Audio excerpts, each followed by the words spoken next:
চিন্ময় কৃষ্ণ দাসের ব্যাপারে একটা মামলা করা হইল। কি মামলা? যে তার কোন অনুসারী ওইখানে চেরাগীর মোড়ে একটা ফ্ল্যাগ উঠাইছে। এটা আ রাষ্ট্রদ্রোহী মামলা দিয়ে দেওয়া হলো। তাকে ১ নম্বর আসামি করে।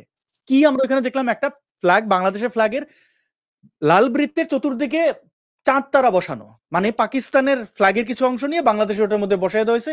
ওইটা আবার আ একটা লাঠি দিয়ে বসানো ছিল। তো তার পাশে হিন্দুরা কিছু পতাকা, গেরুয়া রঙের পতাকা উড়িয়েছে। এইজন্য তাকে ১ নম্বর আসামি করা হইছে। এরপরে যা হইল তো দেখলাম তাকে গ্রেপ্তার একটা উনি তো এরকম ইস্যুতে আমরা মামুনুল হকের ক্ষেত্রে কি করতে দেখছি বা আব্বাসের ক্ষেত্রে কি করতে দেখছি? তাদের কিন্তু এরকম ডিজিটাল নিরাপত্তা আইন বা ৫৭ ধারায় মামলা হইলে তাদের গ্রেপ্তার করা হয় না। তদন্ত করছে। যেহেতু তারা ধর্মগুরু পালাইয়া যাবে না, তাদের তদন্তের পরে ব্যবস্থা নিছে। তার ক্ষেত্রে কোন তদন্ত-ফদন্ত নাই।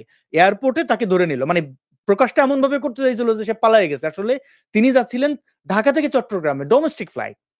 আচ্ছা, এরপরে কি হইল? তাকে অ্যারেস্ট করা হইছে কেন? এখন তো মবরা যেকোনো তাদের বিরুদ্ধে গেলেই রাস্তায় নামে। তো এটা দেখে হিন্দুরাও যদি প্রতিবাদ করে যে ঠিক আছে তাকে এভাবে ধরা হয়েছে ঠিক না। তাদের উপরে তো আপনি হামলা চালাইতে পারেন না। তাদের পিটাইলেন। কিছুদিন আগে হাজারী লেনে পিটাইলেন। আপনি ব্যাটারি চালিত রিক্সা শ্রমিকদের পেটাচ্ছেন, আপনি গার্মেন্টস শ্রমিকদের পেটাচ্ছেন। আপনার বিরুদ্ধে যায় এমন যে কেউ হইলে আপনি পেটাচ্ছেন। আপনি মোস্তফা সরোয়ার ফারুকী কেন আসছে? তারে তো পারলে পেটায় যাইয়া মব নায়করা। তো এই পেটাপিটির মধ্যে ডক্টর মোহাম্মদ ইউনুস কেন? স্বয়ং যদি এখন জো বাইডেন তো এখন আর নাই আমেরিকাতে। কিছুদিন পরে উনি চেয়ার থেকে নেবেন।